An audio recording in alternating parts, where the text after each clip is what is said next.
प्यारे बच्चों, आप सभी का स्वागत है हमारे channel dear DP sir learn with fun में। आज के इस वीडियो में हम बात करेंगे कक्षा 7 का जो प्रश्न उत्तर का आज का जो वर्क आया, वर्कशीट 3 अगस्त 2021 की, उसके बारे में बात करेंगे। सबसे पहला आज का हमारा प्रश्न है स्वास्थ्य क्या है। तो चलिए जानते हैं इसका आंसर। लेकिन उससे पहले मैं आप सभी से करना चाहूँगा, अगर आप हमारे चैनल पर पहली बार आए तो चैनल को सब्सक्राइब करना ना भूलें। पहला प्रश्न है स्वास्थ्य क्या है, तो इसका आंसर देखते हैं।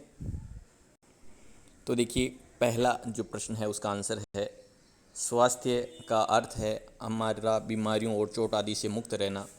ये स्वास्थ्य का अर्थ है। इसके अलावा इसमें एक लाइन ये भी लिख सकते हैं कि हम सबको तनाव मुक्त और प्रसन्नता से रहना। ये देखिए यहाँ से, ये जो मैं अभी आपको बता रहा हूँ, एक तो यहाँ से लिखें स्वास्थ्य का अर्थ है हमारी बीमारियाँ और चोट से मुक्त रहना। ठीक है, ये लिखना, पहले का आंसर ये लिखना है। और चाहो तो इसमें ये भी लिख सकते हैं सबको तनाव मुक्त और प्रसन्न रहना चाहिए। ये स्वास्थ्य के विभिन्न पहलू, ये दोनों लाइनें लिख सकते हैं। पहले प्रश्न का आंसर ये हो गया। या चाहे तो पहली जो लाइन है स्वास्थ्य का अर्थ है हमारा बीमारियों और चोट आदि से मुक्त रहना, ये हो गया। दूसरा जो प्रश्न है उसका आंसर देखते हैं। दूसरा प्रश्न है बीमारी के अलावा अन्य पहलू कौन कौन से हैं जिनसे स्वास्थ्य पर प्रभाव पड़ता है। तो इसका आंसर जानते हैं। इसमें हम ये लिख सकते हैं लोगों को पीने का, इसमें यहाँ से लिखें अपन, ये यहाँ से, यदि लोगों को भरपेट भोजन न मिले, उन्हें घुटन भरी जिंदगी अवस्था में रहना पड़े, तो उनके बीमार पड़ने की संभावना अधिक रहती है। और इस ये कारण और होते हैं घुटन भरी जिंदगी। और इसमें चाहे तो ये भी लिख सकते हैं यहाँ से, लोगों को पीने का और स्वच्छ पानी नहीं मिले और प्रदूषित वातावरण मिले तो बीमार पड़ने की संभावनाएं ज़्यादा होती है। या इसमें ये भी लिख सकते हैं चाहे तो भरपेट भोजन और घुटन भरी अवस्था में रहना पड़ता है तो उनके बीमार होने की संभावनाएं ज़्यादा रहती है, तो यहाँ लिखें।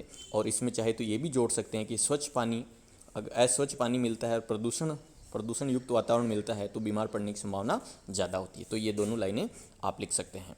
तो दूसरे प्रश्न का आंसर देखा। अब जानते हैं प्रश्न नंबर 3। देखिए ये पेज नंबर 19 पे दे रखा है। अब जानते हैं प्रश्न नंबर 3। तीसरा प्रश्न है भारत में प्रतिवर्ष तपेदिक से रोग से कितने लोग मर जाते हैं। तो इस प्रश्न का आंसर देखते हैं। तीसरा जो प्रश्न है उसका आंसर है तपेदिक से प्रतिवर्ष 5 लाख लोग मर जाते हैं। ये यहाँ दे रखा है, तो ये आंसर हो गया। तपेदिक से प्रतिवर्ष 5 लाख लोग मर जाते हैं, तो इसका आंसर देखा। अब जानते हैं नेक्स्ट क्वेश्चन। चौथा प्रश्न है बीमारियों से बचाव और उनके उपचार हेतु लोगों को के लिए क्या क्या सुविधाएं होनी चाहिए। तो इसका आंसर देखते हैं। चौथा जो प्रश्न है ये पेज नंबर 20 पे दे रखा है दूसरे चैप्टर में। ये यहाँ से लिखना है बीमारियों से बचाव और उनके उपचार के लिए हमें उचित स्वास्थ्य सेवाएं जैसे स्वास्थ्य केंद्र, अस्पताल, परीक्षणों के लिए प्रयोगशालाएं, एम्बुलेंस, ब्लड बैंक आदि की मरीजों को आवश्यक सेवाएं और देखभाल उपलब्ध करा सकें। ऐसी सुविधाओं की व्यवस्था को चलाने के लिए हमें स्वास्थ्य सेवकों, नर्सों, योग्य डॉक्टरों, अन्य विशेषज्ञों की ज़रूरत हो सके। यहाँ तक इसको लिखना है। चौथा प्रश्न यहाँ तक लिखना है। अब जानते हैं पांचवा और लास्ट प्रश्न। पांचवा प्रश्न है हाकिम से को इलाज हेतु निजी अस्पताल में क्यों भर्ती होना पड़ा।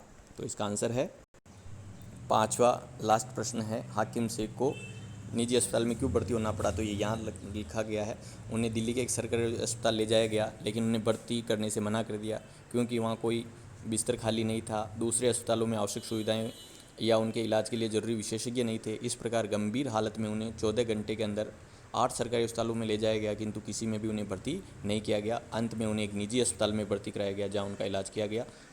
ये यहाँ तक, क्योंकि सरकारी अस्पताल में सुविधाएं नहीं थी। तो ये पांचवें प्रश्न का आंसर है। उम्मीद करता हूँ आपको वीडियो अच्छा लगा होगा। तो चैनल को सब्सक्राइब करें और एक प्यारा सा लाइक करना ना भूलें। वीडियो देखने के लिए आप सभी का धन्यवाद।